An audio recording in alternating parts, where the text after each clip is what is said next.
à celui qui a crié à mon fils, il a reçu le pouvoir de devenir mon enfant. Si nous sommes les enfants de Dieu, nous ne devons pas marcher comme des esclaves. Nous ne pouvons pas rester comme des mendiants. Il n'est pas mort à la croix à cause de ses péchés. C'est à cause de mes péchés. Donc ce n'était pas pour lui, c'était pour moi. Donc la victoire de Jésus-Christ à la croix, c'est ma victoire.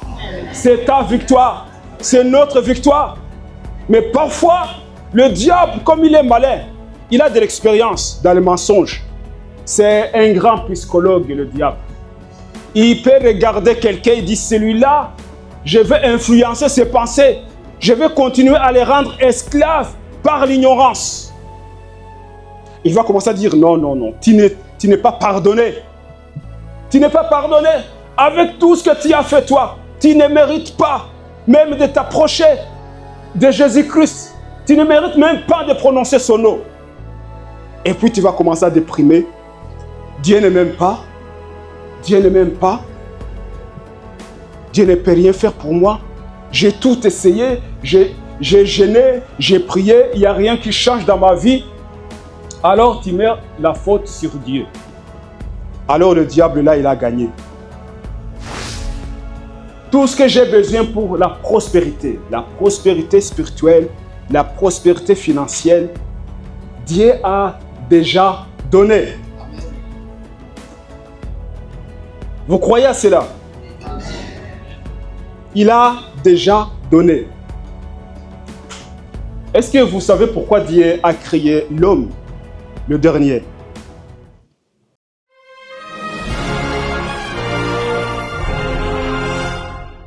Et c'est le premier jour qu'ils arrivent dans ces lieux. Et nous appelons ces lieux Rehoboth. Et petit à petit, nous sommes occupés de voir ce que Dieu va faire. Amen. Mais nous sommes heureux de vous accueillir ici aujourd'hui. Et donc, je vais inviter le pasteur David qui va nous partager la parole aujourd'hui. Et il va venir. Et ça va être un moment magnifique. Alléluia. Bien sûr, ça va être un moment magnifique. Prophétise. Ça va être un moment magnifique. Je m'attends à ce que Dieu me parle. Amen.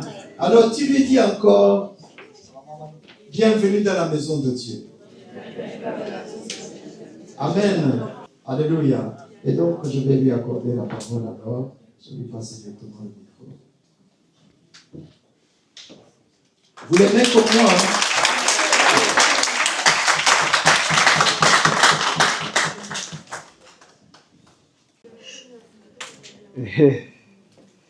Amen. C'est pour moi et mon épouse et les enfants encore une joie d'être ici parmi vous. Je remercie toujours le pasteur de la confiance qu'il me témoigne. Et vous aussi, que Dieu vous bénisse. Amen. Amen. Je bénis le Seigneur pour ce lieu. C'est grand. Amen. Amen. Le pasteur a dit que petit à petit, le Seigneur va faire de grandes choses ici. Alléluia. Amen. Amen. Gloire à Dieu. Amen. Gloire à Dieu. Gloire à Dieu. Que ces chants retentissent en tout lieu. Gloire à Dieu. Gloire à Dieu. Que ces chants retentissent en tout lieu.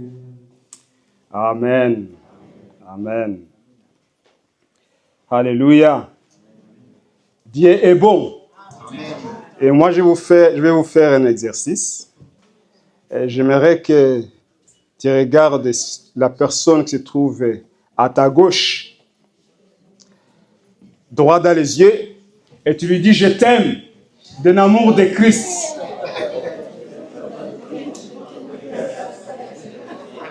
Amen. Et tu regardes celui que tu n'as pas dit aussi, tu lui dis « Je t'aime » d'un amour de Christ.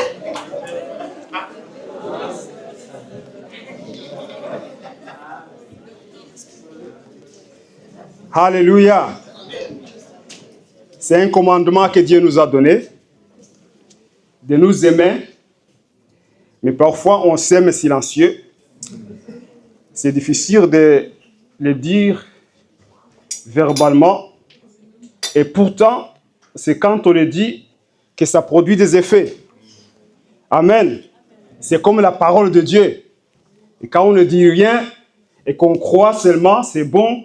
Mais on croit et on confesse ce qu'on croit. Et ça amène des résultats. Alléluia. Je vais aussi vous faire un grand exercice. Nous allons aujourd'hui voyager dans toute la Bible. Donc, si vous avez amené vos Bibles, on va lire plusieurs textes qui vont nous accompagner dans cet enseignement. Amen.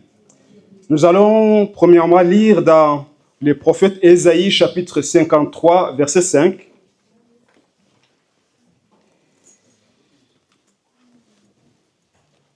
Ah, c'est bien. Vous l'avez déjà devant vous. Alléluia. Mais il était blessé pour nos péchés, brisé pour nos iniquités. Le châtiment qui nous donne la paix est tombé sur lui. Et c'est par ses meurtrissures que nous sommes guéris. Amen. Amen. Nous allons lire aussi Luc, chapitre 10, verset 19. Voici, je vous ai donné le pouvoir de marcher sur les serpents et les scorpions, et sur toute la puissance de l'ennemi, et rien ne pourra vous nuire.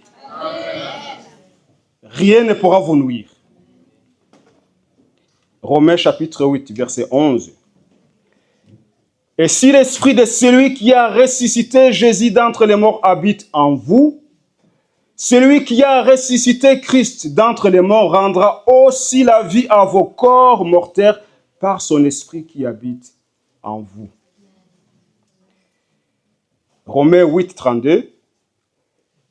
Lui qui n'a point épargné son propre fils, mais qui l'a livré pour nous tous, comment ne nous donnera-t-il pas aussi toutes choses avec lui? Et le dernier, c'est Éphésiens, chapitre 1er, verset 3. Béni soit Dieu, le Père de notre Seigneur Jésus-Christ, qui nous a bénis de toutes sortes de bénédictions spirituelles dans les lieux célestes en Christ. Amen. Amen. Alléluia. Saint-Esprit, je m'attends à toi et je me soumets à toi, entièrement à toi. Que ta volonté, Père, soit faite dans ces lieux et que ta parole nous touche, nous change et nous transforme. Au nom de Jésus, Amen. Amen. Amen. Amen. Lorsque Dieu a donné son Fils unique, Jésus-Christ, il n'a pas seulement offert un sauveur, mais il a mis à notre disposition tous les royaumes. Alléluia. Dieu, en nous donnant son Fils, il nous a donné tous les royaumes. La Bible nous dit que Dieu a jugé bon de nous confier ce royaume.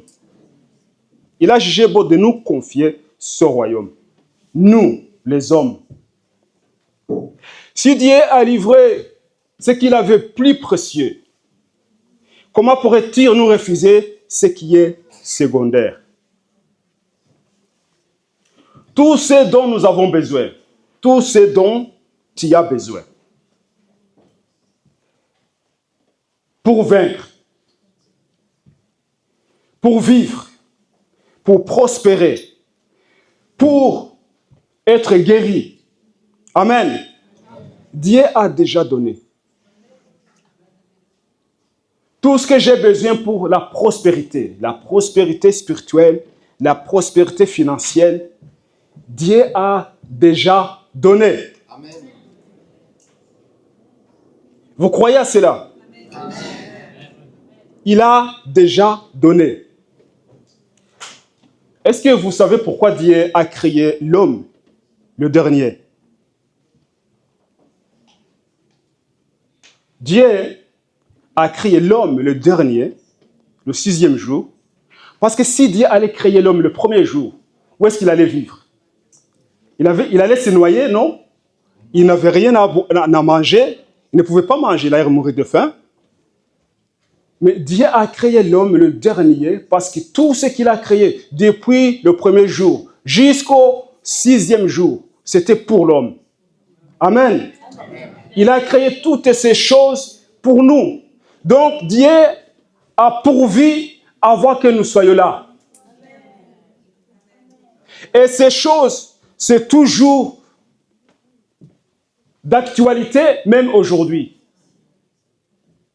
Tout ce que Dieu a créé, c'est pour nous.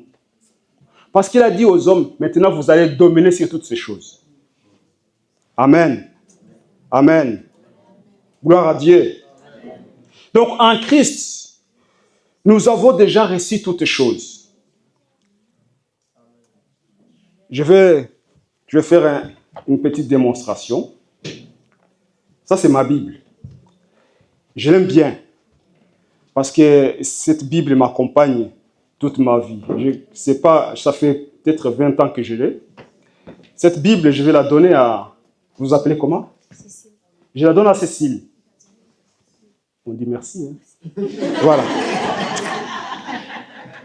Ma Bible, que j'aime bien, je la donne à Cécile.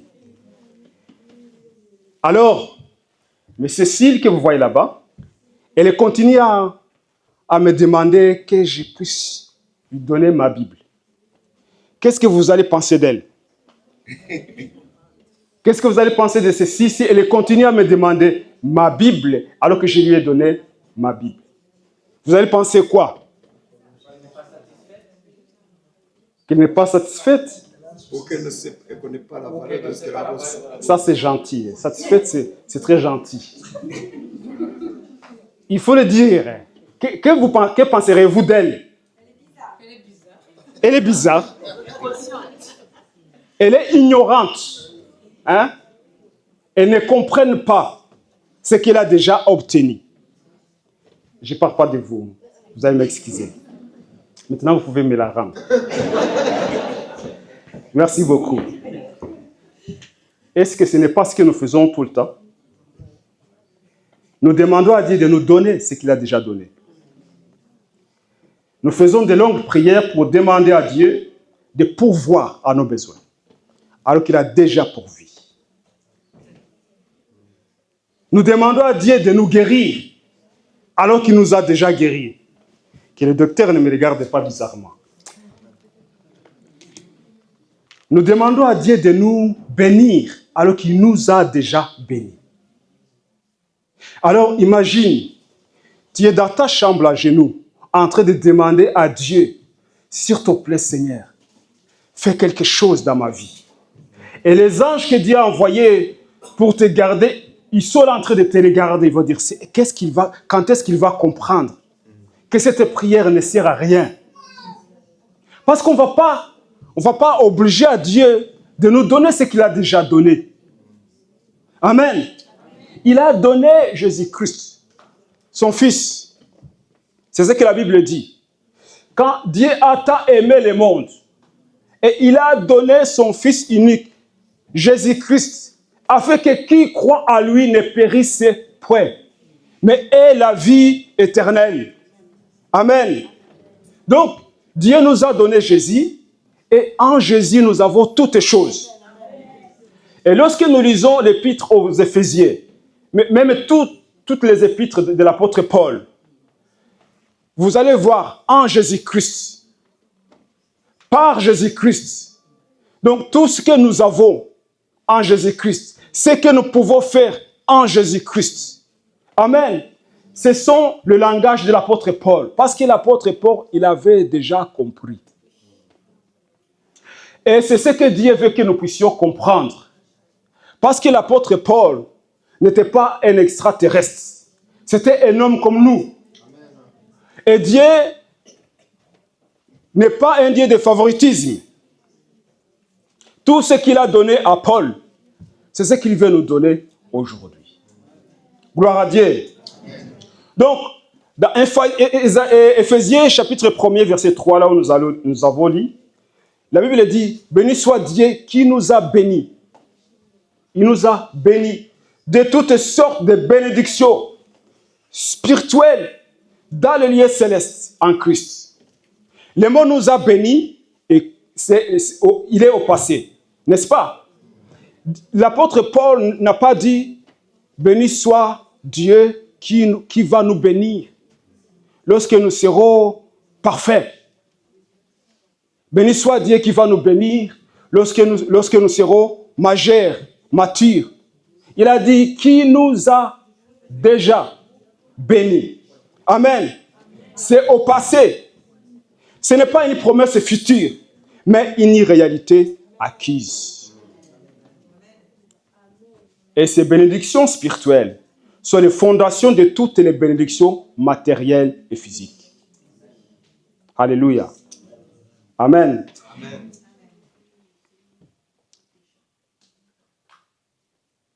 Dieu nous a donné la provision. Merci pour celui qui y a compris. Il nous a donné la provision. Son nom, Jéhovah Jireh, c'est l'Éternel qui pourvoit. Amen. Amen. Mais lorsque ça s'est dit dans l'Ancien Testament, dans le Nouveau Testament, c'est l'Éternel qui a pourvu. Amen. Amen. C'est l'Éternel qui a pourvu. Dans l'Ancien Testament, il faisait des prières pour que Dieu les bénisse. Ils attendaient le Sauveur, il n'était pas encore là.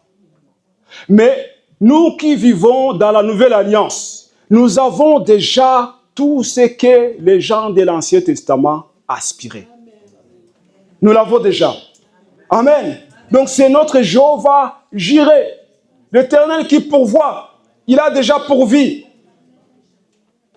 S'il vous manque des choses chez vous, ce n'est pas la faute de Dieu, ni la faute de Satan. Je ne suis pas l'avocat du diable. Mais parfois on dit que c'est le diable. Non. C'est notre faute. Parce que Dieu n'a pas donné la terre à Satan. Amen. Satan a régné pendant longtemps avant que Jésus vienne. Mais lorsque Jésus est venu, la Bible dit qu'il a écrasé la tête du grand serpent et il a arraché les clés du séjour des morts. Donc Jésus, le diable a perdu tout son pouvoir. Le pouvoir qu'Adam avait légué à Satan, Jésus l'a récupéré. Et lorsque Jésus l'a récupéré, ce n'était pas pour lui. Il l'a récupéré pour nous. Amen. La victoire de Jésus-Christ à la croix, ce n'est pas sa victoire. C'est notre victoire. Parce que Jésus qui était sur la croix, il était innocent. Il n'est pas mort à la croix à cause de ses péchés. C'est à cause de mes péchés. Donc ce n'était pas pour lui, c'était pour moi. Donc la victoire de Jésus-Christ à la croix, c'est ma victoire. C'est ta victoire. C'est notre victoire. Mais parfois, le diable, comme il est malin, il a de l'expérience dans le mensonge. C'est un grand psychologue, le diable. Il peut regarder quelqu'un et dire, celui-là, je vais influencer ses pensées. Je vais continuer à les rendre esclaves par l'ignorance. Il va commencer à dire, non, non, non, tu n'es pas pardonné. Tu n'es pas pardonné. Avec tout ce que tu as fait, toi, tu ne mérites pas même de t'approcher de Jésus-Christ. Tu ne mérites même pas de prononcer son nom. Et puis tu vas commencer à déprimer. Dieu ne m'aime pas. Dieu ne m'aime pas. Dieu ne peut rien faire pour moi. J'ai tout essayé. J'ai jeûné, j'ai prié. Il n'y a rien qui change dans ma vie. Alors tu mets la faute sur Dieu. Alors le diable là, il a gagné. Et pourtant Dieu nous a tout donné. Amen. Amen. Il est notre Jéhovah Jireh. Et il est notre Jéhovah Shalom. Il nous donne la paix. Je vais me corriger. Il nous a donné la paix. Il nous a donné la paix. Jésus a dit, je vous donne ma paix. Je vous laisse ma paix. Amen. Il n'a pas dit, quand je serai à côté de mon Père, après la victoire, Je vais vous donner la paix. Non, il a dit, je vous donne ma paix. Et je vous laisse ma paix. Si tu n'as pas la paix, c'est ton problème. Ce n'est pas le problème de Dieu. C'est parce que tu ne crois pas à ce que Jésus a déjà fait. Amen. Parce que c'est toi qui dois saisir ce que Dieu a déjà donné. Et croire que tu l'as. Et ne pas commencer à dire, David, donne-moi la Bible. Alors que je te l'ai déjà donné. Alléluia. Je vous donne ma paix, je vous laisse ma paix. Dieu a pourvu pour la guérison. Il nous a déjà guéris. Parfois, c'est bizarre. Vous allez me jeter des pierres. Mais lorsque vous êtes en train de prier pour dire, Seigneur, viens me guérir, c'est une prière que Dieu n'exauce pas. Parce que vous êtes en train de demander ce que son fils a déjà accompli à la croix de Golgotha il y a plus de 2000 ans. Le prophète Ésaïe que nous avons lu, il a déjà prophétisé 700 ans avant que Jésus vienne. Il a dit, par ses meurtrissures, nous sommes guéris. Ça, c'est le prophète Ésaïe qui parle. Avant que Jésus vienne même. Pourquoi? Parce que Jésus avait déjà accompli ça dans le spirituel. Donc, Jésus-Christ à la croix de Golgotha, il a souffert, on l'a frappé, on l'a déchiré, on l'a arraché la barbe, on a craché sur lui, il a saigné partout. Pour que nos maladies soient complètement guéries. Pour que nous soyons guéris. Donc nous avons la guérison. Je ne suis pas là pour dire qu'on ne peut pas tomber malade. Non. Comme si on ne peut pas dire qu'on ne peut plus pécher. Parce qu'il y a des choses que Jésus a accomplies à la croix du Golgotha. Jésus, il a pris nos péchés à la croix de Golgotha et nos maladies. Ce qui me donne le droit de refuser la maladie autant que je refuse le péché. Amen. Amen. Parce que ce sont des choses que Jésus-Christ a fini à la croix de Golgotha. Si je refuse le péché avec la même colère que j'utilise pour refuser le péché, c'est la même colère que je dois utiliser pour refuser la maladie. C'est difficile à comprendre. Et c'est difficile à assimiler. Parce que nous avons été conditionnés comme ça. Nous avons été conditionnés comme quoi on doit demander à Dieu de nous guérir. Ou peut-être, si nous ne sommes pas guéris, c'est peut-être la volonté de Dieu. Ou peut-être Dieu est en train de nous enseigner quelque chose par la maladie. Alors on accepte la maladie. Mais c'est écrit nulle part dans la Bible. En tout cas, dans le Nouveau Testament, on ne peut pas trouver des choses pareilles. Parce que Jésus a dit à ses disciples, maintenant je vous envoie comme mon Père m'a envoyé. Amen. Allez guérir les malades. Jésus n'a pas dit, allez prier pour les malades, moi je vais les guérir. N'est-ce pas? C'est ce qu'il a dit. Il a dit, allez guérir les malades. Amen. Donc quand tu es en train d'imposer les mains sur quelqu'un qui dit, Seigneur, viens guérir cette personne. Tu es en train de prier de la mauvaise façon. Tu dois chasser la maladie au nom de Jésus-Christ. Parce que Jésus a dit, allez chasser les démons. Allez guérir les malades. Amen. Donc nous avons la guérison. Nous l'avons déjà il y a très longtemps. Nous devons les croire et les saisir et les vivre. Amen. Parce que c'est ce que Jésus-Christ a accompli à la croix de Golgotha. Notre Jéhovah Rapha. Par ses meurtrissures, nous sommes guéris. Ce n'est pas écrit que nous serons guéris. Nous sommes guéris. Amen. Dieu a pourvu, il nous a donné l'autorité spirituelle. L'autorité spirituelle. Ce que nous avons dit, Jésus a dit, voici je vous ai donné le pouvoir de marcher sur les serpents et sur les scorpions et sur toute la puissance de l'ennemi. Toute la puissance. Donc Jésus, pour que les gens comprennent, dit, et sur toute la puissance de l'ennemi, et rien ne pourra vous nuire. sur toute la puissance de l'ennemi. Voici, je vous ai donné. Jésus n'a pas dit, je vous donnerai. Maintenant, je vous ai donné. Ce pouvoir n'a pas été donné seulement aux apôtres. Il n'a pas été donné seulement aux évangélistes. Il n'a pas été donné seulement aux pasteurs ou aux prophètes. À celui qui croira en Jésus-Christ. Amen. Amen. Et Jésus a dit, voici les miracles qui accompagneront ceux qui auront cru en moi. Amen. Il n'a pas dit les miracles qui accompagneront les pasteurs, les miracles qui accompagneront les prophètes, les miracles qui accompagneront les chantres, les miracles qui accompagneront ceux qui auront cru en moi. Est-ce que vous croyez en Jésus-Christ? Est-ce que vous croyez en lui? Amen. Alors vous avez le pouvoir. Vous avez le pouvoir de marcher sur le serpent. Et le serpent symbolise le diable. Amen. Le serpent et le scorpion, ils ont une chose en commun. C'est le poison. C'est le poison. Et le poison, ça tue. Ça tue rapidement ou à coup ou lentement. Mais c'est du poison. Mais Dieu nous a donné le pouvoir de marcher sur ces serpents et les scorpions. Amen. Amen. Dieu nous a donné l'identité. Alléluia. À tous ceux qui l'ont reçu, il a donné le pouvoir de devenir les enfants de Dieu. Nous sommes des enfants de Dieu.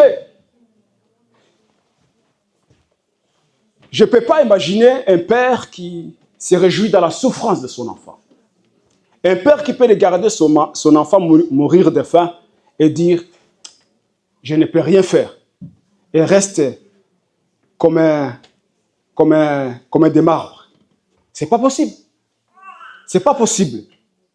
Lorsque vous avez des enfants, vous avez la responsabilité de pourvoir à leurs besoins, de payer les frais scolaires, de les nourrir. Donc, Dieu qui nous a créés à son image, et que maintenant, ici, il dit qu'à celui qui a cru en mon fils, il a reçu le pouvoir de devenir mon enfant. Amen. Si nous sommes les enfants de Dieu, nous ne devons pas marcher comme des esclaves. Amen. Nous ne pouvons pas rester comme des mendiants. Non. Dieu, quand il nous regarde en train de le supplier de faire quelque chose, il a dit, alors c'est comme l'apôtre Paul qui a dit, lorsqu'un enfant, lorsqu'il n'a pas encore atteint la majorité, même les esclaves peuvent faire tout ce qu'ils veulent. Ils peuvent manger sa nourriture. Ils peuvent lui dire, va faire ça. Et il va le faire. Parce qu'il ne sait pas ce qu'il est.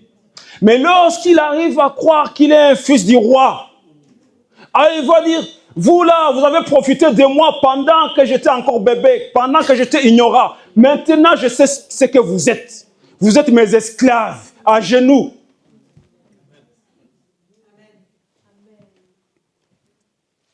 Moi, je me rappelle quand on était bébé, il y avait les gens qui gardaient les enfants. Et puis, ils pouvaient faire des cérélacs. Hein? Ils donnent à l'enfant, mais c'est la bonne qui mange la bonne quantité.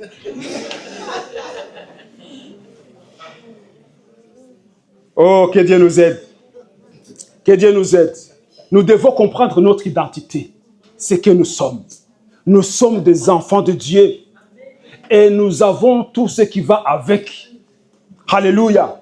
Dieu nous a donné la victoire. En Jésus-Christ, nous sommes plus que vainqueurs par celui qui nous a aimés. Amen. Nous ne devons pas nous laisser abattre par tout ce qui se passe dans ce monde. Parce que Dieu nous a donné le pouvoir de les dominer. Lorsque les démons comprennent que telle personne, il a compris son identité en Christ. Les démons, ils ne peuvent plus oser. Parce que les démons attaquent les gens qui sont dans l'ignorance. Vous ne m'avez pas crié. Mais je vous dis que les démons attaquent les gens qui sont dans l'ignorance. Mais lorsqu'ils savent que tu connais ton identité, parce que lorsque tu connais ton identité et que tu l'acceptes, la lumière de Dieu brille sur toi. Vous marchez dans la gloire de Dieu. Parce que vous savez qui vous êtes. Et cela change votre langage aussi. Vous ne continuez pas à parler comme un esclave, mais vous parlez comme un prince. Parce que vous avez compris votre identité. Mais lorsque vous n'avez pas encore compris qui vous êtes, vous parlez comme un esclave. Est-ce que je peux avoir ça? Est-ce que tu peux me donner ça? Est-ce que tu peux faire ça pour moi? Non, quand tu as compris ce que tu es, tu dis, fais ça maintenant. Non, je peux. Non, c'est maintenant. Et il va obéir. Gloire à Dieu. Gloire à Dieu. Donc nous avons un accès permanent à la faveur divine. Parce que nous sommes des enfants de Dieu. Beaucoup attendent que Dieu agisse. Et c'est ça, la souffrance de plusieurs enfants de Dieu qui ne comprennent pas leur identité. Ils attendent que Dieu agisse. Mais Dieu attend que nous puissions saisir ce qu'il a déjà accompli à la croix de Golgotha à travers son Fils. Dieu attend que nous puissions saisir. Amen. Amen. Donc la grâce est disponible. La grâce est disponible, mais la foi est nécessaire pour s'en emparer. La foi. Beaucoup ont prêché sur la foi. J'ai lu beaucoup de livres sur la foi. Mais la foi est simple à comprendre. Alléluia. La foi est simple à comprendre. La foi, c'est de croire quelque chose. J'ai déposé ma Bible sur ces pupitres transparents. Mais je n'ai pas eu peur, disant que peut-être ça va se briser à cause du poids et que ça va tomber. J'ai écrit, j'ai fait confiance à celui qui a fabriqué ces bancs, ces pupitres. Alors j'ai déposé mes affaires. Comme j'ai eu confiance de m'asseoir sur cette chaise sans avoir essayé de bouger, si ça va soutenir mon poids. Amen. C'est ça la foi. C'est ça la foi, c'est de croire que si Dieu a dit quelque chose et que la Bible dit que Dieu ne peut pas mentir, alors je dois croire que tout ce que Dieu a dit que je peux faire, je vais le faire et je peux le faire. Alors je crois que tout ce que Dieu a dit que je peux avoir, je vais avoir toutes ces choses parce que Dieu l'a dit. Amen. Amen. Je me rappelle une histoire d'une petite fille d'un pasteur qui avait à peu près 6 ans à l'école primaire. Alors il y avait un professeur de religion qui est venu dans sa classe. Il a commencé à enseigner la religion et puis il a posé une question à tous les enfants qui étaient dans la classe. Il dit, est-ce qu'il y a quelque chose que Dieu ne peut pas faire? Alors tous les enfants disent, non, non, non, non. Alors le prof, il dit, ok, c'est bien, c'est correct. Vous avez bien assimilé la leçon. Mais la petite fille là qui était derrière, elle a levé la main. Alors qu'est-ce qu'elle va encore nous sortir, la fille du pasteur là? Elle dit, alors c'est quoi? Dit, madame, oui, il y a quelque chose que Dieu ne peut pas faire. Et tous les enfants, ils ont regardé, mais Dieu peut tout faire. Ce n'est pas possible. Mais l'enfant a dit, Dieu ne peut pas mentir. Amen. Dieu ne peut pas mentir. Dieu ne peut pas mentir. Alléluia. Dieu ne peut pas mentir. Donc, je vous répète, s'il y a quelque chose qui ne va pas dans votre vie, ce n'est pas la faute de Dieu. Ce n'est pas la faute de Dieu. Il faut chercher l'erreur chez vous, dans votre cœur, dans vos pensées, dans les paroles que vous prononcez. C'est là où il faut chercher l'erreur, mais pas chez Dieu. Amen. Amen. Nous connaissons l'histoire de la femme qui perdait le sang. Je vais en parler un peu. Alléluia. Lisons en Marc chapitre 5. à partir du verset 25 jusqu'au verset 29. Pasteur, il faut m'arrêter parce que quand on me donne un micro, je n'ai pas envie de la lâcher. Il dit, or, il y avait une femme atteinte d'une perte de sang depuis 12 ans. Elle avait beaucoup souffert entre les mains de plusieurs médecins et elle avait dépensé tout ce qu'elle possédait et elle n'avait éprouvé aucun soulagement. Mais était allée plutôt en empirant. Ayant entendu parler de Jésus, elle vint dans la foule par derrière et toucha son vêtement, car elle disait, si je puis seulement toucher ses vêtements, je serai guérie. Au même instant, la perte de sang s'arrêta et elle sentit dans son corps qu'elle était guérie de son mal. Amen. Amen. Amen. Je vais aller vite avec cette histoire. Cette femme, elle m'impressionne beaucoup. Je ne me souviens pas combien de fois j'ai prêché sur cette femme. Parce qu'à chaque fois que je lis son histoire, il y a des choses que je découvre. Cette femme, elle a souffert pendant 12 ans. Et sa maladie n'était pas une maladie comme les autres maladies. Parce que c'est une maladie qui l'a séparée avec les autres. Donc, elle avait la souffrance physique, émotionnelle, morale. Donc, cette femme mourait à petit feu. Elle ne pouvait pas saluer son père. Elle ne pouvait pas embrasser sa mère. Elle ne pouvait pas s'asseoir sur une chaise dans la maison. Pourquoi? Parce que si elle se met à s'asseoir sur une chaise, cette chaise devient impure. Et personne d'autre ne va pas s'asseoir sur cette chaise pendant toute la journée. Si quelqu'un la touche, alors cette personne est impure pendant toute la journée. Elle ne pouvait pas vivre dans la société. Elle était en quarantaine. Vous vous souvenez de l'histoire de quarantaine? Donc, elle était en quarantaine pendant 12 ans. Tout le monde la connaissait à cause de sa maladie. Elle avait payé et donné tout ce qu'il avait pour la guérison, mais aucun médecin n'a arrivé à la soulager. Elle avait tout perdu. Ses finances. Elle vivait dans la honte. Vous ne pouvez pas comprendre la souffrance que cette femme avait. On lit l'histoire, mais pour elle, c'était terrible. Vraiment terrible. Elle était affaiblie. Elle attendait la mort. Mais la Bible nous dit, elle avait entendu parler de Jésus-Christ. Elle avait entendu parler de Jésus-Christ. Et la foi vient de ce qu'on entend. Et ce qu'on entend vient de la parole de Christ. Elle avait entendu ce que Jésus avait fait. Elle avait entendu que Jésus avait purifié les lépreux. Elle avait entendu que Jésus avait ressuscité des morts. Elle avait entendu les miracles que Jésus avait fait, qu'il a ouvert les yeux des aveugles. Alors un jour, Jésus passait dans son quartier. Mais Jésus était entouré d'une grande foule. Cette femme avait du courage. La Bible dit, elle s'est dit, si seulement je touche les bords de son vêtement, je serai guéri. Donc, en elle, elle le savait. Amen. Donc, il faut comprendre pourquoi je vous parle de cette histoire. Cette femme vivait encore dans l'Ancien Testament. Vous êtes d'accord? Ce n'est pas parce que ça se trouve dans les évangiles qu'elle vivait dans la Nouvelle Alliance. C'était toujours dans l'Ancien Testament. Jésus opérait toujours dans l'Ancien Testament. Vous êtes d'accord? Parce que Jésus, quand il guérissait les lépreux, dit, allez vous montrer au sacrificateur. Parce que la Nouvelle Alliance commence le jour de la résurrection. Donc Jésus opérait toujours dans l'Ancien Testament, avant sa résurrection.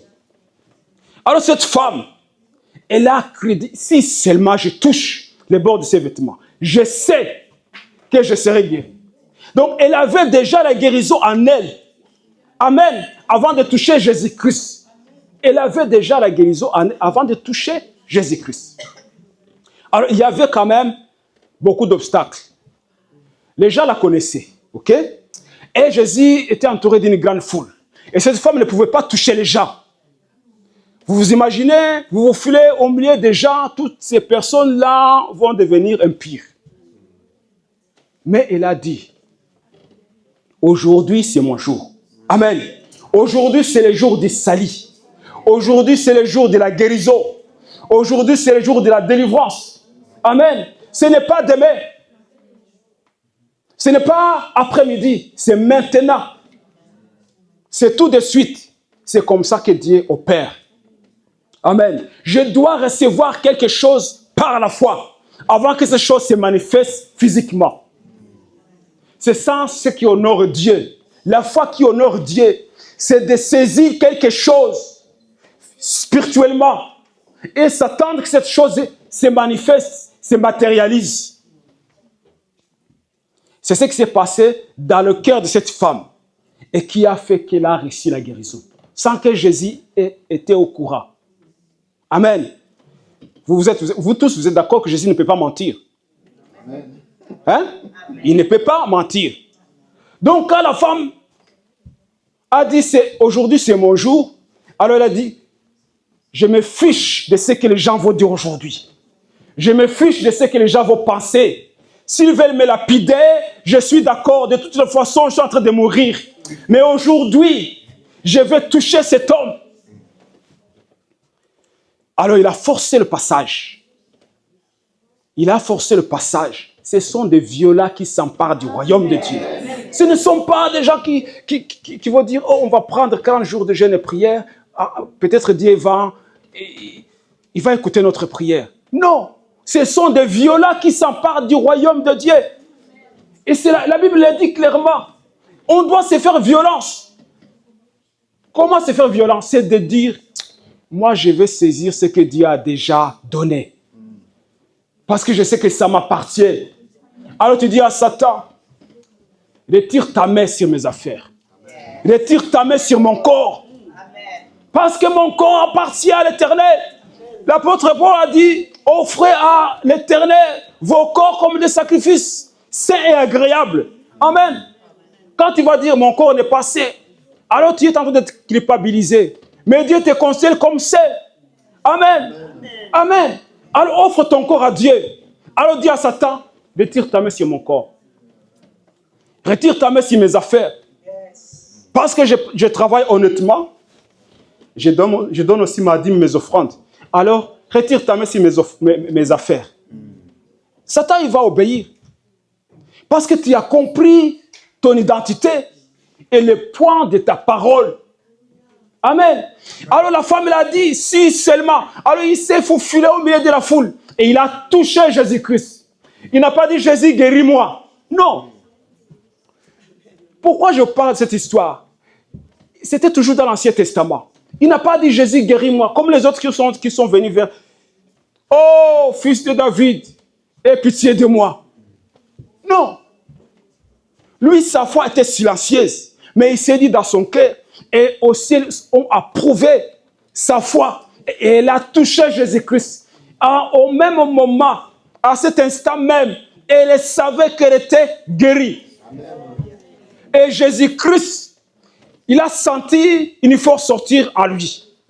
Alors Jésus a dit, qui m'a touché? C'est pour ça que je vous dis que Jésus ne peut pas mentir. Amen. Alors le disciple dit, mais toi, tout le monde te touche, mais tu demandes qui t'a touché. Les gens pouvaient dire, mais Jésus savait que cette femme allait le toucher. Non, Jésus était un homme qui marchait dans la foi, qui exerçait le pouvoir que Dieu nous a donné.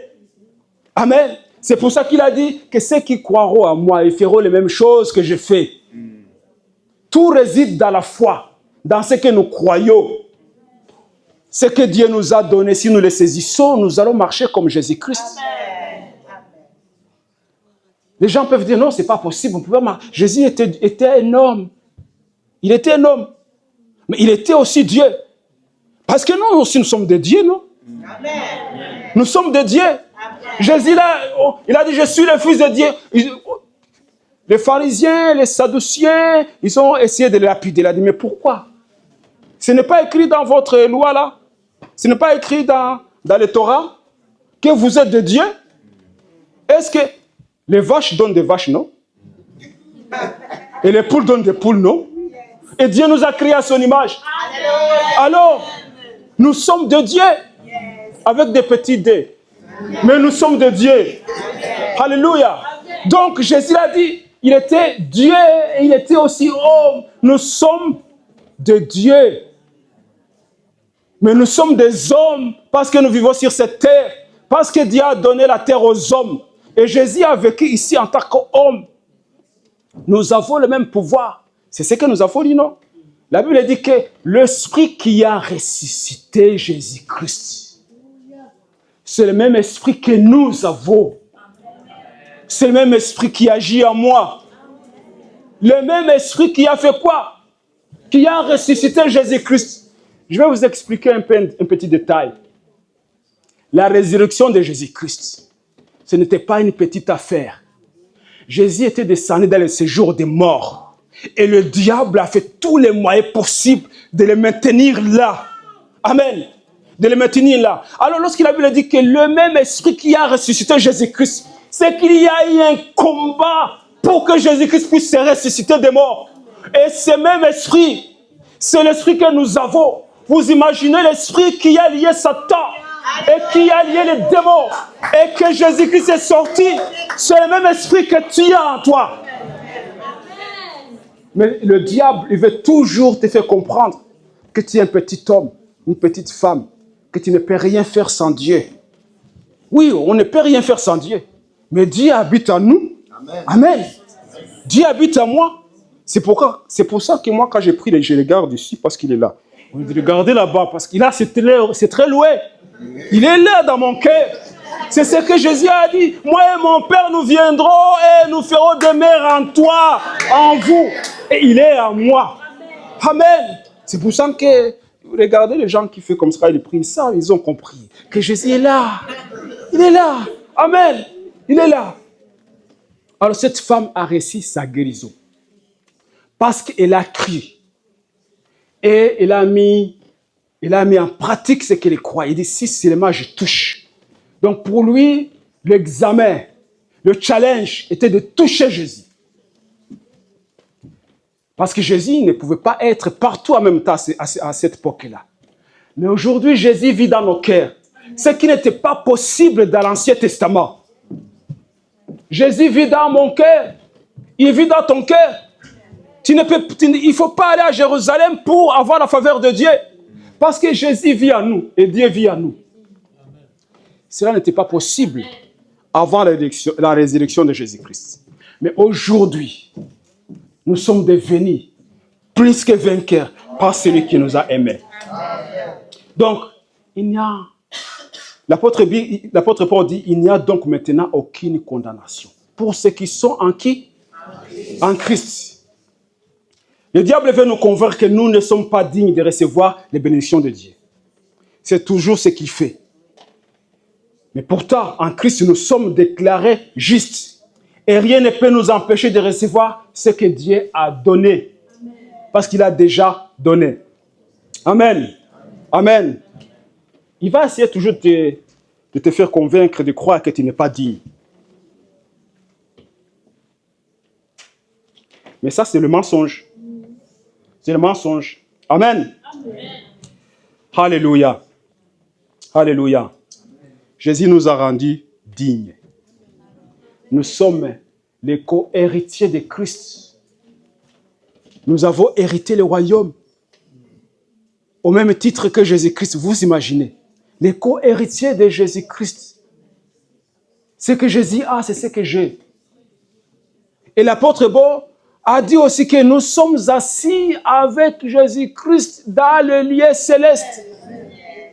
Lorsque nous comprenons cette vérité, nous allons regarder les choses de ce monde avec de l'altitude et de la hauteur. De savoir que je suis là.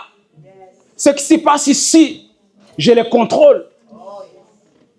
Amen. Si nous sommes assis avec Jésus-Christ, nous avons le contrôle. Nous avons la domination. Amen. Et nous devons avoir cette mentalité et croire à cela. Je vais m'approcher à la fin. Je vais vous raconter une autre histoire. Vous savez, il y avait un homme qui voyageait dans les montagnes. Et puis il a vu un aigle qui volait. Il a vu l'aigle qui volait et il arrivait à peu près à 30 mètres et l'aigle tournait en rond. Il tournait en rond et il descendait. Et cet homme s'est approché, il voit, mais cet aigle il monte, il tourne en rond, il redescend. Et puis il est arrivé à l'endroit où il se trouvait un homme qui avait une grande cage avec une corde un peu invisible attachée à la patte de l'aigle. Alors le monsieur a dit, mais monsieur, vous ne pouvez pas garder cet oiseau dans la cage. Cet oiseau a été créé pour voler dans les hauteurs. Pourquoi vous l'attachez? Ce n'est pas normal. C'est injuste.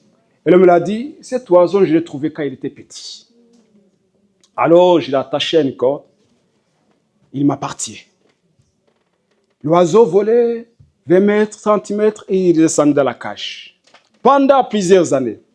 Alors le monsieur a dit, non, non, il faut le libérer. Il faut laisser cet oiseau libre. Laissez-le partir. Et le monsieur dit, non, je ne peux pas, c'est mon oiseau. Je ne peux pas le laisser libre. Le monsieur dit, combien tu veux que je te donne? Combien? Je donne combien? Alors ils sont convenus à un prix. L'homme a acheté l'aigle. Il a délié la corde. Alors, il a laissé l'aigle voler. L'aigle a volé 10 mètres, 20 mètres, 30 mètres. Il a fait le tour et puis il est descendu dans la cage. Le Messie a essayé encore de le laisser partir. L'aigle a volé et puis il a fait des tours et il est descendu dans la cage. Il n'a pas dépassé 30 mètres. Vous comprenez l'histoire? Il a été conditionné. Et il ne pouvait pas savoir qu'il est libre. Et beaucoup de gens vivent comme cet aigle-là. Ils ne savent pas qu'ils sont libres. Ils ne savent pas qu'ils ont été guéris il y a longtemps. Ils ne savent pas qu'ils sont riches en Christ il y a longtemps. Mais ils acceptent la pauvreté. Ils acceptent la misère comme ce sont des choses normales. Ce ne sont pas des choses normales. Dans le royaume de Dieu, il n'y a pas la pauvreté. Il n'y a pas la maladie. Il n'y en a pas. Nous sommes assis avec Christ dans le lieu céleste. S'il y a la maladie là-bas, ici aussi c'est normal. Mais ce n'est pas normal parce que là, il n'y a pas la maladie. Là où nous sommes assis avec Jésus-Christ, il n'y a pas la maladie. Il n'y a pas la pauvreté. Il n'y a pas la stérilité. Il n'y en a pas. Non. Parce que nous sommes en Christ. Et Christ est en nous. Et le Christ qui est en moi, il n'est pas stérile. Le Christ qui est en moi, il n'est pas pauvre. Non. Quand les gens avaient faim, on est venu voir Jésus, les gens vont mourir de faim, ça fait 3 jours qu'ils sont là, ils n'ont jamais mangé, ils n'ont pas mangé. Laissez-les partir. Jésus a dit, vous allez les nourrir. Donnez-les à manger vous-même. Jésus voulait enseigner une leçon à ses disciples. Vous avez la domination. Vous pouvez créer des choses. Vous êtes des créateurs. Lorsque nous sommes en train d'admirer des hommes comme Elon Musk qui créent des choses, on dit que ce sont des génies. Mais ils sont en train d'appliquer ce que Dieu nous a donné. Amen. Et pourtant, beaucoup de ces gens ne connaissent pas Dieu. Mais ils exercent l'intelligence que Dieu nous a donnée. Alléluia. Alors, qu'est-ce que Dieu demande de nous? Que nous puissions saisir ce qu'il nous a déjà donné. Amen. Ne soyez pas comme cet aigle-là. Ne soyez pas comme cet aigle. Celui qui a ressuscité Christ rendra aussi la vie à vos corps mortels. La vie à vos corps mortels. Pourquoi l'apôtre précise corps mortel? Il va rendre la vie à vos corps. Ce ne sont pas ces corps mortels qui vont aller au ciel. Non. Ça va rester ici. Et les mouches, les vers et les asticots vont le manger.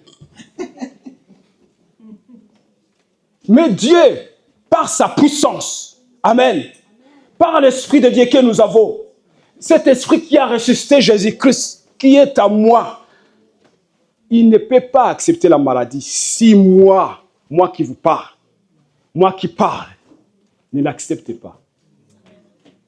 Amen. Amen.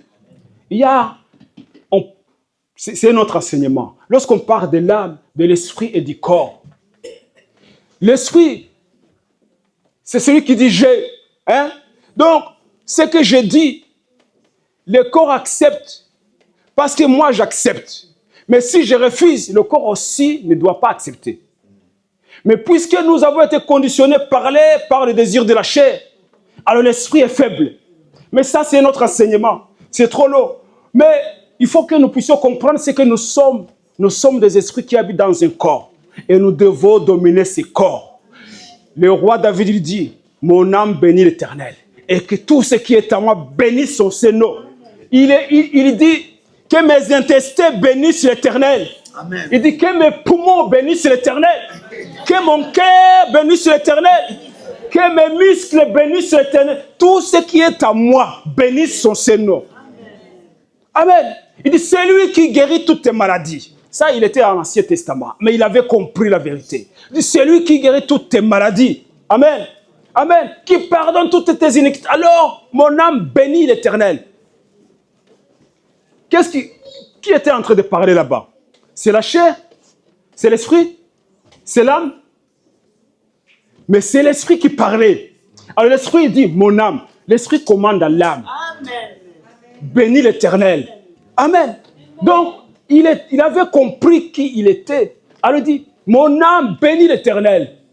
Lorsqu'on n'a pas encore compris ces trois vérités, souvent on commande des choses et les choses nous arrivent parce que nous avons trop parlé. Et nous aimons trop parler. Et lorsqu'on parle, souvent, la Bible dit que tout ce que nous avons dit,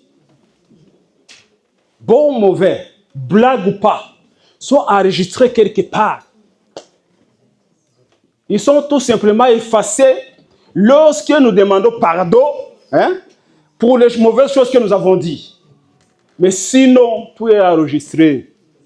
Oh, toutes les paroles qui sont sorties de nos bouches sont enregistrées. Comme les paroles qui sont sorties de la bouche de Dieu sont enregistrées. Nous aussi, nos paroles sont enregistrées quelque part. Ça va nous condamner ou ça va nous libérer. Amen. Amen. Donc, l'esprit qui a ressuscité Christ rendra aussi vos corps mortels. Amen. Amen. Donc, ce n'est pas seulement la vie éternelle future, c'est aussi une puissance de résurrection pour maintenant. Pour maintenant. Il y a beaucoup de choses qui sont mortes peut-être en vous. L'espoir est mort. Vous n'avez plus espérance. Vous pensez que c'est fini, que vous ne pouvez plus avoir quelque chose que vous avez désiré il y a 10 ans peut-être. Alors vous avez laissé tomber. Vous dites, je vais abandonner. C'est plus pour moi. Ce n'est plus possible. Mais Jésus, il est capable. Donc, l'esprit qui est en nous est capable de ressusciter ces choses qui sont mortes. Mais cet esprit ne va pas agir indépendamment. Il va agir avec ma volonté. Amen. Donc, si moi je ne vais pas, lui aussi ne va pas agir. Parce qu'il ne va pas m'obliger. Et il ne va pas faire quelque chose que moi je ne vais pas. C'est contre la volonté de Dieu et c'est contre Dieu. Dieu ne peut pas violer sa parole. Ce qu'il a dit que moi je peux faire, Dieu ne va pas venir le faire. C'est impossible. Si Dieu a dit que je suis capable de faire quelque chose, alors Dieu, et je demande à Dieu de venir faire cette chose, Dieu ne va pas violer sa parole pour venir le faire. Parce qu'il a dit que moi j'en suis capable. Donc je suis capable de faire quoi? De faire beaucoup de choses en Christ qui vit en moi. Amen. Amen. Amen. L'esprit qui a ressuscité Jésus-Christ habite en moi. Il habite en nous. Il habite en vous. Alléluia. Et cet esprit donne la force à celui qui veut recevoir cette force. Il donne la vision. Il donne l'intelligence. Lorsque Nebuchadnezzar était en train d'admirer Daniel et ses amis, et les autres disent non, ces jeunes-là, ils ont l'esprit de Dieu. L'esprit de Dieu. C'est ce qu'ils ont dit. Ils ont l'esprit de Dieu. Pourquoi? Parce qu'ils avaient l'intelligence 10 fois plus que les autres enfants. Parce qu'ils ont honoré Dieu. Et ils ont accepté que Dieu agisse à travers eux.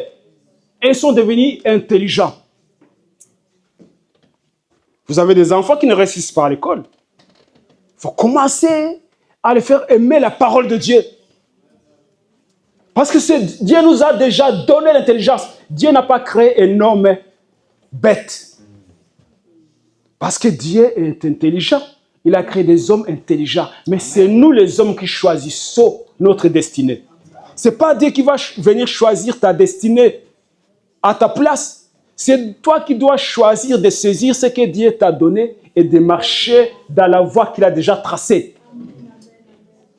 Il a dit, voici, je mets devant toi des chemins. 2. Le chemin de la vie et celle de la mort. Mais moi, je te conseille de choisir la vie, afin que tu vives et que tu prospères, toi et ta famille, dans le pays que je te donne. Donc, c'est toi qui dois choisir. Dieu ne viendra pas choisir à ta place. Ça, c'est le mensonge de l'ennemi pour que tu vives longtemps dans la souffrance. Dis, attends, Dieu, il va faire quelque chose. Il a déjà fait. C'est toi qui dois saisir. Si tu ne saisis pas, ce n'est pas la faute de Dieu. C'est ta faute. Parce que la Bible dit que mon peuple périt par manque de connaissances. Mon peuple ne périt pas parce qu'ils ont péché. Parce que ceux qui pêchent, c'est ceux qui vivent dans l'ignorance. Mon peuple périt par manque de connaissances. Que Dieu nous aide. Amen. Que Dieu nous aide. Amen. Le châtiment qui nous donne la paix est tombé sur lui. Nous avons la paix parce que Jésus-Christ a souffert. Parce qu'il a été condamné à notre place. Amen. Donc nous devons saisir la paix et vivre en paix. La paix que Dieu donne, ce n'est pas la paix que le monde donne. C'est la paix que nous avons au milieu de la tempête. C'est la paix que nous avons même si le don fait mal. Nous avons la paix en Dieu. Et lorsque nous avons la paix en Dieu, alors nous avons aussi la force de dire au mal de don, maintenant, ça suffit. Tu arrêtes. Mais si tu n'as pas la paix de Dieu, tu ne peux pas le dire. Parce que, oh, je suis malade. Oh, je suis malade. Tu es en train de dire que tu es malade, alors que Dieu dit tu as été guéri. Donc tu contraries Dieu. Moi, je dis, ma femme, elle est là, elle est présente. Je lui dis, il ne faut jamais dire que tu es malade. Et elle me connaît bien. Quand nos enfants étaient petits, et qu'ils tombaient malades, il faut d'abord aller à l'hôpital. Non, non, on doit d'abord prier. On ne va pas à l'hôpital. Et on a prié. Et nos enfants sont en bonne santé. Amen. Ils sont en bonne santé. Plusieurs fois, j'ai été attaqué dans mon corps. Et ma femme, elle touchait panique. Moi, j'ai dit non, je ne suis pas malade. Elle dit, mais tu es malade. Je ne suis pas malade. Je ne suis pas malade. J'ai vu des résultats. Un jour, j'étais très souffrante, que même c'est elle qui m'a levé des chaussettes. Je n'arrivais même pas à lever des chaussettes dans mes pieds. Mais je dis, non, je ne suis pas malade et demain, je vais aller travailler. Ce n'est pas parce que j'aime travailler, parce qu'il y a des certificats et beaucoup en profitent. Moi, je ne vais pas profiter. Non, non, c'est immense. Moi, je refuse parce que si je commence à dire, ah, un certificat de maladie, laissez la maison, je suis en train de dire la maladie entre dans mon corps. Non, je refuse. Je dis, je vais pas, je ne suis pas malade. Il enlève les chaussettes. Les matins, je me lève, je prends une douche, je vais travailler. Et quand je commence à travailler, la maladie est déjà partie. Parce que je refuse. On doit refuser. Lorsqu'on n'a pas encore compris ce que nous sommes, le diable profite. La maladie profite. Toutes ces choses-là ont des oreilles. Vous comprenez ça? Les mâles de dons ont des oreilles d'écouter. Tout ce qui se passe dans ce monde physique et spirituel ont des oreilles pour écouter. Ce n'est pas par hasard que le diable a dit à Jésus, parle aux pierres, ils vont se changer en pain. Parce que les pierres ont des oreilles pour entendre. Tout ce qui est là, que ce soit des maux de tête, même ceux qui commencent à accepter de dire, ah, ça, c'est saisonnière, c'est la grippe saisonnière. On ne peut rien faire. Moi, je dis non, non, non, il n'y a pas de saison. Dieu n'a pas créé de saison pour la maladie. Je ne vais pas accepter ça. C'est un mensonge. Amen. Quand je suis venu ici en Europe, j'avais l'allergie au pollen. Ça me faisait très souffrir même. Donc, à partir du mois de mars jusqu'au mois de juin, c'était la souffrance atroce. Les oreilles qui grattent, les yeux qui pleurent, le nez qui coule, la gorge qui fait mal. Donc, c'était très difficile. Alors, j'ai plein de tablettes. Je me levais, je prenais une petite tablette pour que je puisse sentir bien toute la journée. Et puis, à un moment, j'ai dit non, non, non. La Bible dit que nous sommes guéris. Amen. Je refuse ça. On dit que j'ai une allergie. À chaque année, je dois souffrir. Alors je dis, à partir de maintenant, je ne vais plus prendre cette tablette. Si je meurs, je meurs. C'est fini. L'année qui a suivi, c'était en 2005. Je dis, ça a commencé, je ne vais pas prendre. Je vais pas, il faut parler. Il faut parler. Je ne vais pas prendre, je refuse. Et puis, qu'est-ce qui s'est passé? Donc, les deux premiers jours, c'était difficile. J'ai commencé à dire, je ne vais pas prendre. Je ne vais pas prendre ces tablettes. Et j'ai continué. Et après, c'est fini. Depuis jusqu'à aujourd'hui, fini. Je n'ai pas ces problèmes. Je n'ai pas ces problèmes. Amen. Amen. Parce que, vous savez, quand Jésus a maudit l'arbre là, parce qu'il n'y avait pas de figues, Jésus, il avait vraiment faim. Il avait vraiment fait. Jusqu'à maudire un arbre qui n'a rien fait. Il avait vraiment fait. Mais retournons à cette histoire-là. Mais il a maudit l'arbre. Et l'arbre est mort. Les disciples, le lendemain, quand ils ont passé là, et Pierre l'a vu l'arbre qui était séché jusqu'aux racines. Il dit, maître, regarde l'arbre que tu as maudit hier. Il est déjà mort. Jésus l'a dit, si vous diriez à cette montagne, jette-toi dans la mer, la montagne vous obéirait. Amen. Jésus n'a pas dit, si vous demandez à Dieu de bouger la montagne va bouger. Si vous diriez à cette montagne, c'est vous qui avez l'autorité de parler. On ne parle pas à Dieu de vos problèmes. Non. Vous devez vous adresser aux problèmes. Parce que nous savons qui nous sommes. Amen. Donc nous devons nous adresser aux problèmes. Je dois m'adresser à la maladie. Je dois m'adresser à mes finances. Je dois m'adresser à mon foyer. Je ne dois pas demander à Dieu de venir faire quelque chose dans mon foyer. C'est moi qui dois parler. S'il y a un problème dans mon foyer, je dois parler à ces problèmes. Tu n'es pas le bienvenu. Tu sors. Maladie, tu es illégal dans mon corps. Mon corps est le temple de Dieu. Donc tu es illégal. Je t'ordonne de sortir. Mais si je dis, Seigneur, viens me guérir, il ne va pas venir. Je vous dis, il ne va pas venir. Vous pouvez croire ce que vous voulez si c'est une hérésie, mais ce n'est pas une hérésie. Il ne va pas venir. Parce qu'il ne va pas violer sa loi et sa parole. Jésus a dit, vous parlez. Tu parles à la montagne t'obéira. Parle à ta montagne, parle à ton problème, il va partir. Amen. Amen. Je vais terminer. Jésus dit, voici, je vais donner le pouvoir de marcher sur les serpents, sur les scorpions et sur toute la puissance de l'ennemi. Toute la puissance de l'ennemi. Vous savez, aujourd'hui, quand on parle de puissance nucléaire, à l'époque, il y a peut-être 20 ans, on parlait des États-Unis et de la Russie. Maintenant, il y a d'autres pays qui se sont ajoutés. Il y a la Chine, il y a l'Inde, il y a le Pakistan, il y a l'Iran aussi. Donc, il y a d'autres pays qui se sont ajoutés à la puissance nucléaire. Tous ces pays ont des armes à destruction massive. Ils ont créé toutes ces armes, pas pour tuer les vaches ou les lions ou les éléphants, pour tuer leurs semblables. Et ça, c'est l'ennemi. C'est le diable. Le diable a toujours essayé de se venger contre Dieu, mais puisqu'il ne peut pas attendre le Dieu qui est là, il veut détruire le Dieu qui sont sur la terre. Mais lorsque Jésus dit, je vous ai donné des pouvoirs de marcher sur les serpents et les scorpions et sur toute la puissance. Toute la puissance. Amen. Toute la puissance.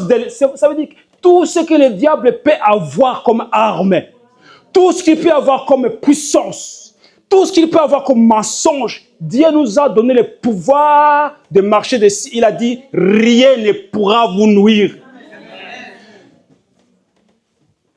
Si vous êtes ruiné, c'est parce que vous ne savez pas ce que vous avez. Toute la puissance. Amen. Moi, j'ai toute la puissance. D'écraser toute la puissance de l'ennemi. Parce que je puise ma force à celui qui vit en moi. Et son nom est Jésus-Christ. Et il a reçu tout pouvoir dans les cieux, sur la terre. et sous la terre, afin que tout genou, les genoux des rois, des princes, des riches, des pauvres, des forts, des faibles, s'agenouillent devant lui et confessent qu'il est Seigneur. Et celui-là, il habite à moi. Il habite à moi. Amen. Nous avons reçu le pouvoir.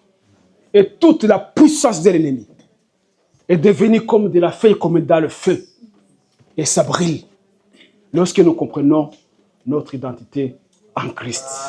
À moi. Amen. Alors nous devons avoir la foi. C'est ce que tout simplement Dieu demande. Sans la foi, il est impossible à plaire à Dieu. On ne peut pas plaire à Dieu sans la foi. On peut avoir toute la théologie dans la tête. On peut avoir toute la Bible dans le cœur. Mais si tu n'as pas la foi, tu ne peux pas plaire à Dieu. Parce que le premier péché, c'est l'incrédulité. Ce n'est pas l'adultère, ce n'est pas le meurtre, c'est l'incrédulité. Lorsqu'on ne croit pas en Dieu, on est pire qu'un meurtre, qu'un meurtrier. Amen. Amen. Donc la foi parle. La foi parle. La foi dit à la montagne, ôte-toi de là. La foi dit au problème, vous n'êtes pas les bienvenus chez moi. La foi dit à la maladie, tu quittes mon corps parce que tu es illégal. Amen. C'est la foi qui parle. On doit exercer notre langage. Savoir comment parler. On doit parler comme des princes, pas comme des esclaves. Parler comme des rois, pas comme des mendiants. Donc c'est quand on parle que les choses changent. Parce que tout ce que nous voyons et ce que nous ne voyons pas a été créé par la parole. Dieu a parlé. Amen.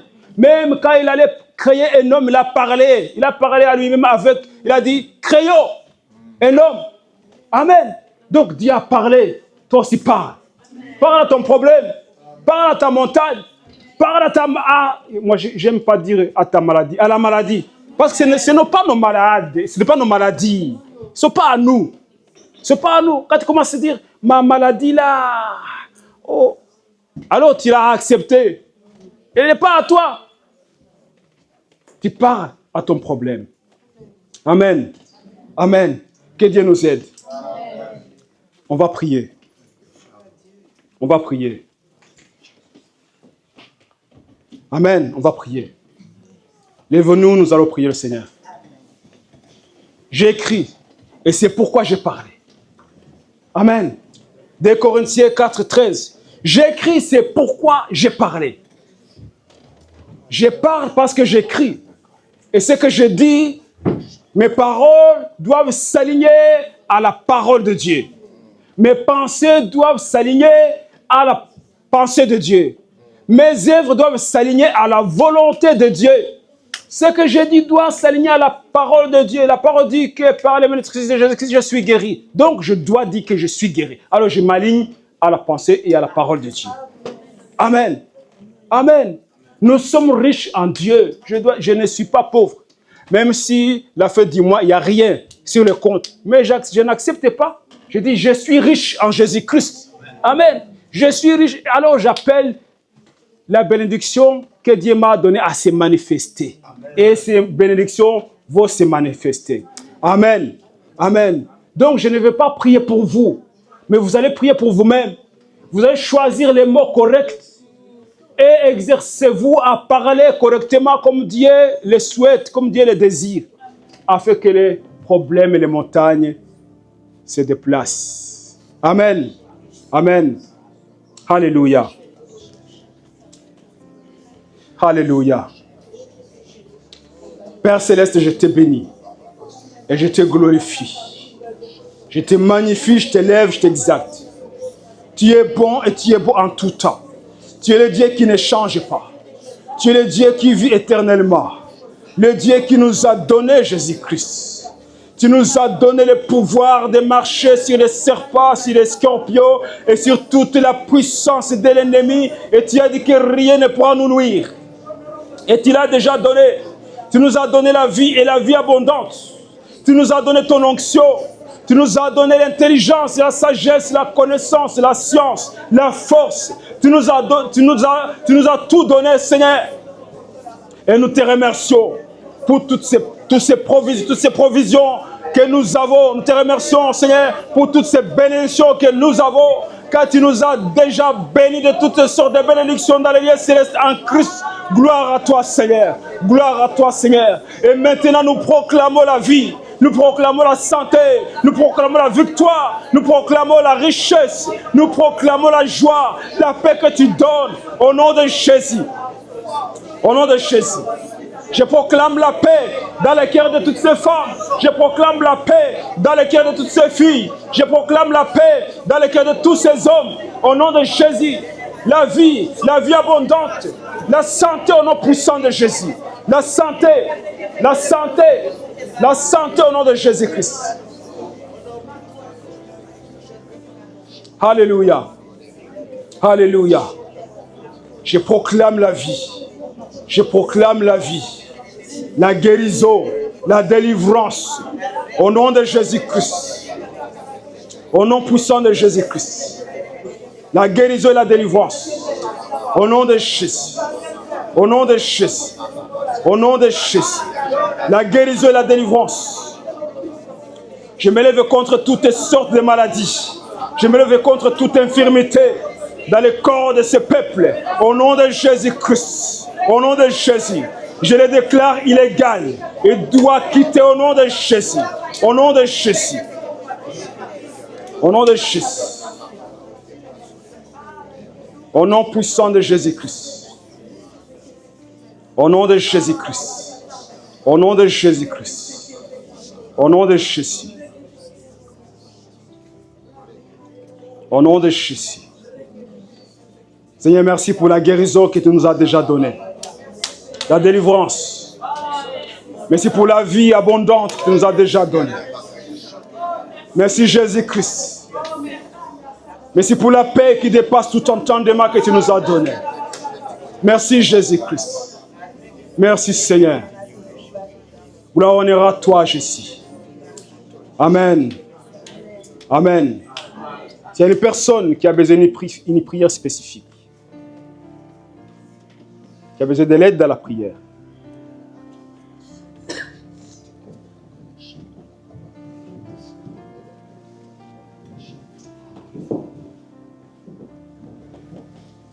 lève sa main, on va prier pour lui. Amen. Nous croyons à un Dieu qui a déjà opéré des miracles. Et nous devons saisir ces miracles. Amen.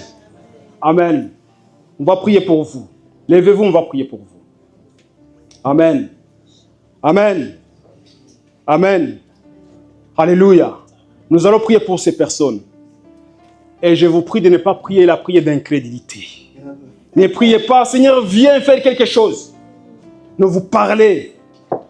Dites, peu importe les problèmes que cette personne a, je leur donne de partir.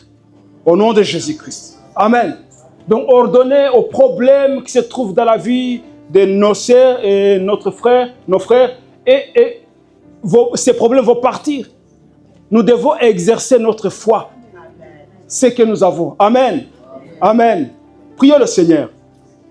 Prions le Seigneur. Seigneur, tu es le Dieu qui connaît le cœur de ces personnes. Tu vois le problème qui est là.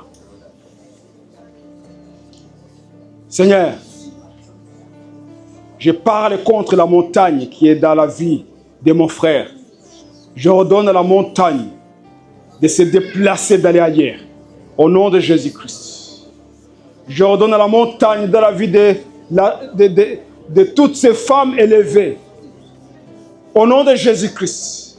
Que la montagne qui se trouve dans leur cœur, dans leur vie, se déplace maintenant et s'éloigne. Au nom de Jésus-Christ. Au nom de Jésus. Je m'adresse à la souffrance silencieuse de quitter le corps de toutes ces personnes au nom de Jésus. Au nom de Jésus. Je m'adresse à la souffrance silencieuse de quitter leur vie, de quitter leur foyer, au nom de Jésus-Christ. Au nom de Jésus. Je proclame la paix, je proclame la vie, je proclame la victoire, au nom de Jésus-Christ. Je proclame que toute arme forgée contre ces personnes est sans effet. À partir de maintenant, j'ordonne à tout ce qui ne va pas de quitter la vie de ces personnes au nom de Jésus. Au nom de Jésus. Au nom de Jésus. Au nom de Jésus. Que la bénédiction de l'Éternel réside dans leur vie, dans leur corps, dans leur foyer, au nom de Jésus-Christ. Au nom de Jésus. Merci Saint-Esprit. Merci pour ton œuvre dans leur corps. Merci pour ton œuvre dans leur foyer. Merci pour ton œuvre dans leurs finances. Merci Saint-Esprit. Merci Saint-Esprit. Merci Saint-Esprit pour ton œuvre maintenant, ici dans cette salle. Gloire, honneur à toi Seigneur. Amen. Amen. Amen. Avant de lâcher le micro, je voudrais quand même donner, si c'est possible, s'il y a une personne qui n'a pas encore donné sa vie à Jésus-Christ, afin aussi de bénéficier de toutes ces bénédictions que nous avons en Christ. S'il y a une personne qui n'a jamais donné sa vie à Jésus, lève sa main. On va prier pour lui. On va l'introduire dans le royaume de Dieu. Et s'il n'y en a pas, que le nom de Jésus soit loué. Amen. Amen. Que Dieu vous bénisse.